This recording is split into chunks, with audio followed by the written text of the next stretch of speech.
Salve, muito boa noite, de volta aqui ao Frente a Frente, diretamente dos estúdios da Rede Vida, aqui em Brasília. Nós falamos aqui de política e do futuro, obviamente, né?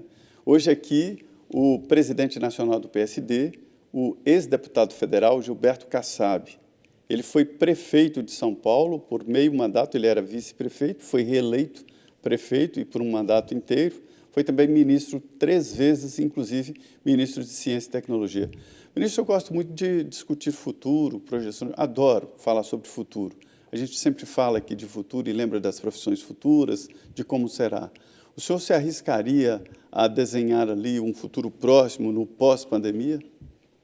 Mais investimento na educação, na ciência, na pesquisa, isso fica claro, não é? Isso fica claro. Aliás, há alguns anos atrás, o Bill Gates, numa palestra, não sei se vocês assistiram, ele fez essa previsão de que o mundo do futuro, nós não teríamos investimentos em tanques, em armamento pesado, o investimento pesado ia ser na pesquisa, na ciência, na guerra dos vírus, no enfrentamento junto aos vírus. Ele tinha total razão. Inclusive, nessa pandemia, ele está muito atuante, investindo numa instituição com recursos privados, já para... Então, o que está mais na frente no desenvolvimento da vacina? Para fazer frente não apenas a essa pandemia, mas às futuras pandemias. Então, é algo meritório que merece o reconhecimento de todos. Dentro disso aí, o senhor acha que, então, o governo vai ter que abandonar o plano do ministro Paulo Guedes de, enfim, de privatizações, ou seja, o capital e maior liberalismo econômico, que é o projeto dele? Independente de abandonar ou não, se não abandonar, ele vai ter que ter muito cuidado, porque não é momento de vender ativos, porque eles estão muito desvalorizados. E isso é muito complicado. Nós estamos falando de investimentos que foram feitos ao longo da história, né, com recursos públicos. Mas eles estão falando em vender logo, por exemplo, a Eletrobras. Já tem um projeto. Cada caso é um caso. Eu, sinceramente, acho que cada caso vai ter que ser muito bem estudado para que não passe o sentimento, a convicção de que está sendo dilapidado o patrimônio público. É evidente que, aonde for viável, vamos fazer, mas as circunstâncias mudaram.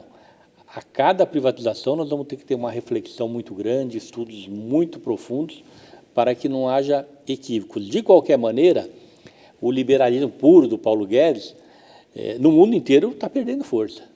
Não tem como, é inadmissível as pessoas não entenderem que realmente a saúde precisa ter recurso público, a educação e a segurança, e com muito mais intensidade. Agora, é interessante isso, porque o comunismo também não, o socialismo também não. Então, a busca ali pelo centro, pelo meio, que ninguém sabe exatamente onde está. O PSD. Falar em busca pelo centro... Peraí, Denise, deixa eu fazer a pergunta. A minha pergunta é exatamente esta.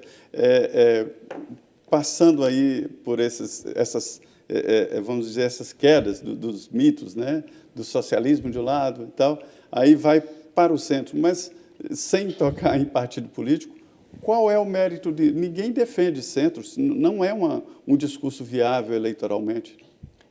Talvez no Brasil ainda falta um pouco de maturidade no discurso, né? Até porque o número de partidos é tão grande, estamos falando de mais de 30 partidos, que nenhum partido é nada. Onde tem 30, nenhum tem ideologia. No momento em que nós estamos vivendo uma reforma política, eu dizia para vocês agora há pouco, que a reforma política foi feita aqui no Brasil. A proibição da coligação nas eleições proporcionais é a verdadeira reforma política, que vai nos levar, em poucos anos, a ter poucos partidos. Que vai começar a passar a funcionar nessa eleição já, né? Em 2022. Se é que vamos ter essa eleição, o senhor acha que vai ter? O senhor acha que vai ser adiada, alguma coisa? Não? Pode até ser adiada por pouco tempo, mas este ano é evidente que vai ter. Para não ter prorrogação de mandato. Isso não é muito complicado. A ideia é que tem até dezembro. Se tiver até dezembro, a posse seria 1º de janeiro. Exato. Né? Não pode ser no finalzinho de dezembro, porque tem a fase de recursos. Eu diria que, no limite, o segundo turno 10 dias antes do Natal. Então, o primeiro turno por volta de 15 de novembro. A pergunta que o Zé Maria fez, desculpa ter interrompido, Zé Maria, sobre em relação ao centro, ali eu ia complementar a pergunta naquela hora, dizendo, o senhor disse que não tem, falta maturidade no país, né? Em relação ao centro. Falta maturidade Falta maturidade ou falta líderes que possam levar a população a seguir a linha do meio, a seguir Denise, o centro. Aonde um país que tem 30 partidos, nenhum partido tem cara. Na hora que nós tivemos a redução do número de partidos, e vamos ter agora, com essa nova legislação, tivemos 8, 9, 10 partidos, nós vamos ter aqui 1 ou 2 na direita, a aliança do presidente Bolsonaro, mais um qualquer na direita, na esquerda o PSOL, o PT, e sobra 4 ou 5 no centro. Aí sim, cada um vai ter uma cara e cada um vai ser identificado com o espectro ideológico. Aí sim nós vamos começar a caminhar para ter mais legitimidade, não é? No posicionamento dos partidos. Hoje, onde tem 30, nenhum tem posicionamento, hora está cá, hora está lá, o eleitor não consegue visualizar a distinção, né? Fazer a distinção entre as ideologias dos partidos. Quem são os líderes que o senhor vê hoje no cenário político, nesse centro aí? Quem são os líderes que o senhor vê? Hoje no Brasil, os líderes, por conta da falta de partidos políticos, com nitidez ideológica, que felizmente nós vamos superar com a proibição de coligação proporcional, hoje os líderes do Brasil são aqueles que têm cargos no Executivo. É o governador de São Paulo, o governador de Rio de Janeiro, o presidente da República, o governador de Minas Gerais. Isso é claro, não é porque os partidos não são... A sociedade não se identifica com os partidos, ela tem dificuldade de fazer essa conexão. E por que é bom ser dono de um partido político? Os partidos eu acho que é muito ruim ser dono. Acho que todos os partidos que têm dono... porque tem 33 partidos. Eu acho que pode chegar a 100? Eu acho que todos os partidos que têm dono precisam acabar. É isso que a gente precisa acabar no país. Na hora que você tem essa permissividade, essa possibilidade jurídica de se criar partidos, não é? Aí você passa a ter donos do partido. Com a redução, não vai haver dono. O senhor é dono do PSD? De maneira alguma. Não, mas existem partidos que têm sim dono. Por que é importante para eles? Qual o lucro de ser dono de um partido, de uma sigla? Eu discordo disso. O meu partido, para você ter uma ideia, Existem quase todos 70. quase todos os estados são diretórios, né? Não são comissões provisórias. Nós temos quadros valorosos que jamais se sujeitariam a estar num partido que tem dono, como Otto Alencar, nosso senador, como Ratinho, como Anastasia, não é? Como diversos deputados federais e outras lideranças, Guilherme Afife Domingos, Cláudio Lemos, pessoas que jamais ficariam num partido que tem dono. Eu discordo dessa postura, né, de dirigentes partidários. Essa é a razão, inclusive, do crescimento do PSD, por conta da maneira como... Democracia interna. Muito, muito presente mesmo a democracia interna. Ou seja, então sempre tem reunião. Eu lembro quando o senhor criou o PSD, foi até visto, opa, ele não vai conseguir criar esse partido, tal, porque teve uma discussão muito grande, e o senhor conseguiu, inclusive, levar tempo de TV e fundo partidário. Como é que o senhor vê? Aí todo mundo diz assim, se está nessa situação hoje, essa proliferação começou com o PSD do Kassab lá atrás. Não, como é que o senhor avalia esse start aí que o senhor deu com essa... Porque todo mundo diz que aquilo ali que fez com que muitos atentassem que era possível criar o partido.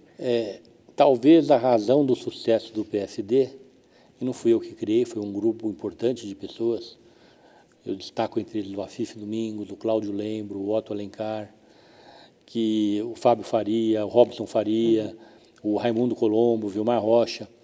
Foi talvez essa razão do sucesso do partido. Era um grupo político com muita seriedade, pessoas experientes, que queriam fazer política com P maiúsculo, não é? E o partido acabou se tornando um grande partido. Hoje, caminhando aí para ser uma das bancadas mais importantes do Senado, na Câmara de Deputados. Nas eleições municipais desse ano vamos ter um resultado bastante expressivo, porque é um partido, não é? A partir daquele momento, talvez alguns que quisessem, aí, lembrando um pouco o que o Zé Maria quer colocar na mesa, quisessem fazer um cartório, sentiram incentivados. Opa, tem uma brecha para fazer um cartório. Mas quebraram a cara, todos eles, não é? Porque realmente ficaram pequenas legendas, né? Algumas de aluguel, outras não. Mas algumas com muito dinheiro, né? Mas vai acabar agora. Felizmente, nós estamos no rumo certo. Porque, além da coligação, os partidos são obrigados o limite partidário, como é que é o nome? Fundo eleitoral? Não. Os partidos têm que ter determinado número de votos nos estados Cláusula de barreira. Cláusula de barreiras. Isso aí vai barrar muito partido. O que vai barrar mais tinha que ter acontecido lá atrás. O Supremo impediu. O que vai barrar mais é a proibição de coligação proporcional. Os partidos estavam acostumados a fazer a coligação e dar o seu tempo de televisão em troca. O senhor não teme que isso seja modificado aí no Congresso? Porque alguns partidos, como está muito pulverizado, tem muita gente dizendo, olha, vamos ver se acaba com isso, põe mais para frente. Esse tempo não volta mais. Não volta mais. Se voltar, vai ser lamentável. Presidente, nós vamos ter agora as eleições municipais. Para mim, são as mais importantes, são as bases da política nacional. Serão eleitos vereadores e prefeitos, né? O senhor concorda comigo? É uma eleição importante, as bases do novo, do futuro do país, né? Do futuro político do país. As eleições municipais, elas compõem a base dos partidos, não é? E o coração do Brasil, não é? O país funciona nos municípios, não é? Aliás, o Franco Montoro já dizia isso, não é? Que o poder municipal é muito importante, o poder público municipal. A descentralização é muito importante. E essas eleições, elas vão ter uma importância maior ainda por conta dessa proibição da coligação não proporcional. E o senhor acha que a eleição tem que continuar separada? Ter a eleição municipal de 2 anos mesmo, como é hoje? Eu não defendo a coincidência de mandatos, achei perigosa para o país. Porque tem uma série de projetos aí no Congresso que quer juntar eleições municipais com eleições estaduais e a presidência da República também, eleição federal. O senhor acha que tem que manter, então, separadinho, do jeitinho que é hoje, sem criar mais confusão nisso? Eu receio muito a coincidência. A coincidência é um perigo, porque nós corremos o risco de ter mudanças radicais no Brasil, em todos os planos. E se não dá certo? Pelo menos se o eleitor erra, se a mudança é muito radical, ele não erra no país inteiro.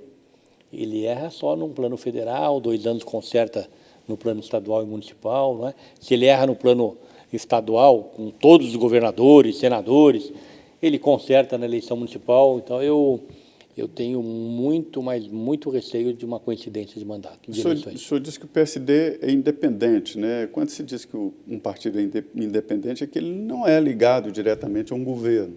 Aí toma decisões ali de acordo com a ideologia, de acordo com o programa do partido. Mas analisando assim a gestão do presidente Jair Bolsonaro, sempre me perguntam, o presidente Bolsonaro chega ao final desse mandato, e aí vem ele e diz que só sairá depois do segundo mandato, 2027. Como é que o senhor vê esse caminho? Tem gente que diz que já conhece de cor, esse caminho eu sei de cor. O senhor acha que está previsível? Quem imaginava que o Bolsonaro fosse eleger presidente da República? Então, eu acho mais do que razoável, né, ele se manifestar dessa maneira, ele acreditar que vai ser reeleito. E vai depender do resultado do seu governo, não é? Mas o senhor acha que ele chega ao final desse mandato? Eu acho que chega. E esse cerco que ele está sofrendo, essa batalha dia a dia aí, política e jurídica? Eu acho que ele vai ter muito trabalho. Eu acho que vai ser trabalhoso e ele está tendo já um desgaste muito grande, não é?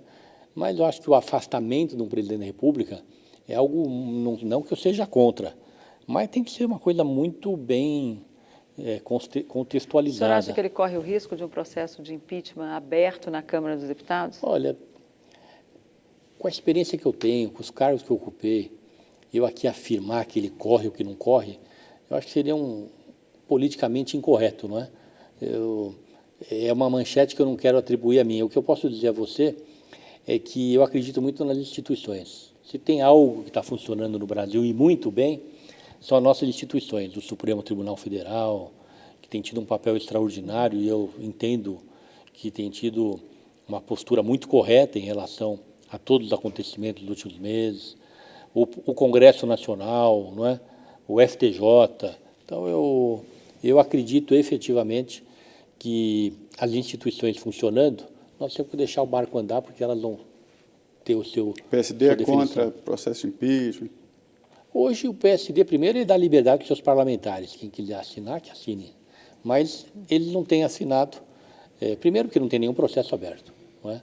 O que talvez esteja querendo saber das CPIs, que também não está assinando, porque o Congresso está apurando. Acho que a gente tem que tomar muito cuidado.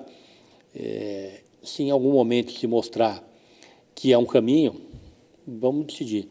Mas, nesse momento, o partido está quieto. Ok, nós vamos para mais um intervalo, nosso último intervalo, mas eu convido você a continuar por aqui, porque ainda tem muita coisa para a gente discutir aqui com o presidente do Partido Social Democrático, ex-prefeito de São Paulo, ex-ministro, ex-vice-prefeito também, né? Ex-deputado estadual, ex-vereador Gilberto Kassab. Nós voltamos em 2 minutos.